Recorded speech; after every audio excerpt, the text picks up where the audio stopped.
বাঁধাকপি তো আমরা অনেক রকমের রান্না করে খেয়ে থাকি। তো বিভিন্ন ধরনের বাঁধাকপির ঘন্ট, মাছের মাথা দিয়ে, নিরামিষ, মটরশুঁটি দিয়ে অনেক কিছু। তো আজকে আমি বাঁধাকপিটা একেবারে অন্যরকমভাবে রান্না করছি ডিম দিয়ে। তো এইটা খেতে খুবই ভালো লাগে আর অল্প ডিম দিয়েই আর বাঁধাকপি দিয়ে পরিবারের সবাই মিলে জমিয়ে খাওয়া হয়। এটা দেখতে যতটা সুন্দর লাগছে খেতেও খুব সুন্দর। চলো তোমাদের সঙ্গে রেসিপিটা শেয়ার করি।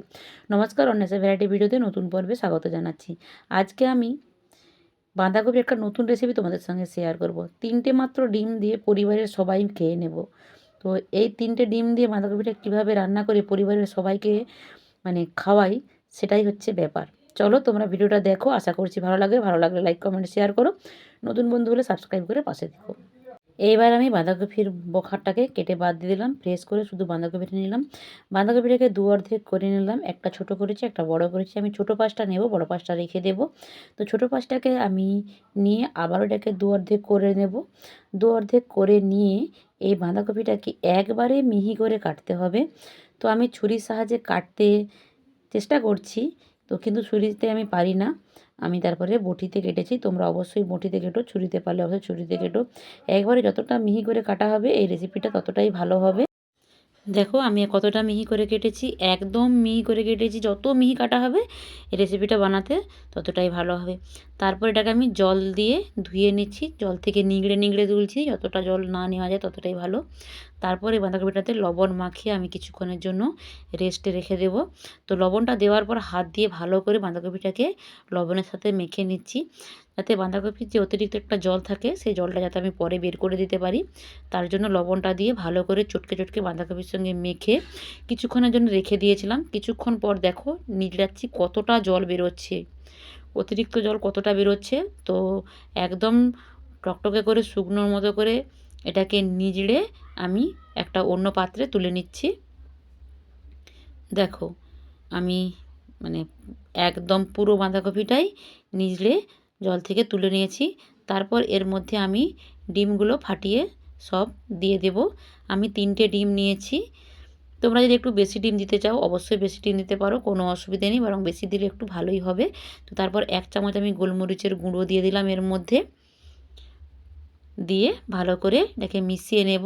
আর এটা তো আগে লবণ মাখিয়ে রেখেছিলাম, ওই জন্য এখন আর আমি লবণটা দেই না।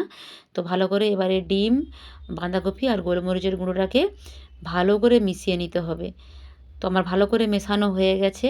দেখো কতটা একদম মানে বাঁধাকপিটা নেতিয়ে গেছে লবণ পাওয়ার জন্য। তারপরে একটা আমি কাঁচি নিয়েছি, কাঁচিতে আমি তেল ব্রাশ করে নিচ্ছি। কাঁচিতে তেল ব্রাশ করে নেওয়ার পর ওই যে আমি বাঁধাকপিটা মিশ্রণটা রেডি করে রেখেছিলাম সেটা এর মধ্যে দিয়ে দিলাম। দিয়ে ভালো করে চামচের সাহায্যে চারপাশ থেকে এটাকে মিলিয়ে নিলাম। মিলিয়ে নেওয়ার পর কড়াই একটা আগে জল দিয়ে রেখেছি আগে থেকে। তারপর একটা স্ট্যান্ড দিয়েছি, দিয়ে ওই কাঁচিটা বসিয়ে দিলাম। কাঁচিটা বসিয়ে দিয়ে ঢাকনা দিয়ে ঢেকে দিয়েছি। প্রায় আধ ঘন্টা মতো ঢাকনা দিয়ে ঢেকে রেখেছিলাম। তারপর ফিরে এসেছি, দেখো একদম জমাট হয়ে বসে গেছে। এবার এটাকে আমি নামিয়ে নেব। দেখো ছুরিতে আর লাগছে না। তো এবার এটাকে আমি নামিয়ে নেব, আর নামিয়ে নিয়ে ঠান্ডা করে নেব। দেখো নামিয়ে নিয়ে ঠান্ডা করে নিয়েছি, কত সুন্দর ঠান্ডা হয়ে গেছে। এবার এটাকে ছুরির সাহায্যে পিস পিস করে কেটে নেব। যেহেতু ডিম ডিম দেওয়া আছে তো তাই সুন্দর হয়ে বসে গেছে। আর এই কারণেই বলছিলাম যে বাঁধাকপিটা যত মিহি কাটা হবে ততই ভালো হবে, তাহলে এই পিস করার সময় সুবিধে হবে বাঁধাকপিটা। তো আমি বাঁধাকপিটা পিস করে তেলে ভেজে নিচ্ছি।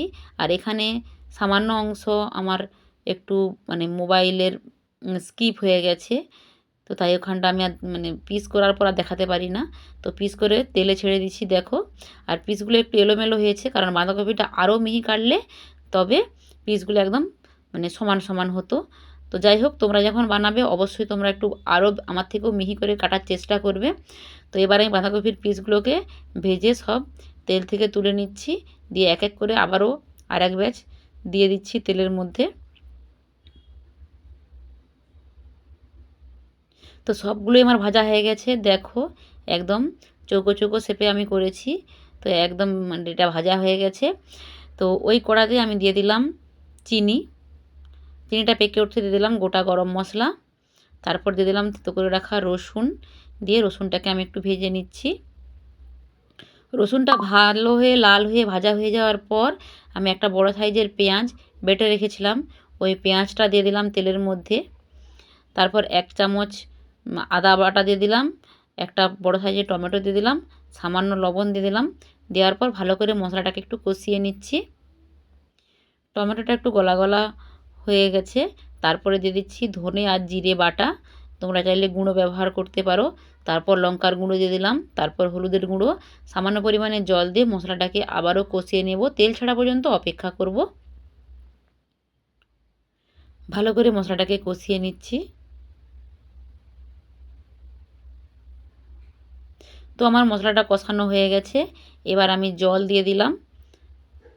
খুব বেশি জল দেব না, পরিমাণ মতো জল দেব। দিয়ে গ্রেভিটা ফুটে উঠতেই ভেজে রাখা ওই বাঁধাকপিটাকে আমি দিয়ে দিলাম, বাঁধাকপির ধোকাও বলতে পারো, দিয়ে দিলাম। তারপর কিছুক্ষণ ফুটিয়ে নেওয়ার পর এবার উপর থেকে ধনেপাতা কুচি দিয়ে দিলাম, দিয়ে একটু নাড়াচাড়া করে নিচ্ছি হালকা হাতে, কারণ ভেঙে যাবে এগুলো। তো হালকা হাতে নাড়াচাড়া করে নিচ্ছি। হালকা হাতে নাড়াচাড়া করে নেওয়ার পর এবার আমি এটাকে নামিয়ে নিচ্ছি।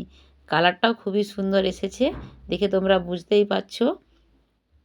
দেখো, আর এটা আজকে আমি খিচুড়ি বানিয়েছি, গোবিন্দভোগ চালের খিচুড়ি। তো এই খিচুড়ির সাথে আমি পরিবেশন করছি। আর তোমরা চাইলে রুটির সাথেও পরিবেশন করতে পারো, ভাতের সাথেও পরিবেশন করতে পারো। আমি খিচুড়ির সাথে পরিবেশন করছি, তো তোমরা তোমাদের পছন্দ মতো খাবারের সঙ্গে পরিবেশন করবে। তো চলো পরিবারের সবাইকে খেতে দিয়ে দিই। তো পরিবারের সবাইকে খেতে দিয়ে দিয়েছি, সবাই তো জমিয়ে খাওয়া দাওয়া করছে, সবার আমার এই রেসিপিটা কেমন লাগলো কমেন্ট বক্সে জানিও। লাইক কমেন্ট শেয়ার করো, নতুন বন্ধু হলে আমার চ্যানেলটিকে সাবস্ক্রাইব করে পাশে থেকো। আজকের মতো বিদায় নিচ্ছি, সবাই ভালো থেকো, সুস্থ থেকো, দেখা হবে পরবর্তী ভিডিওতে।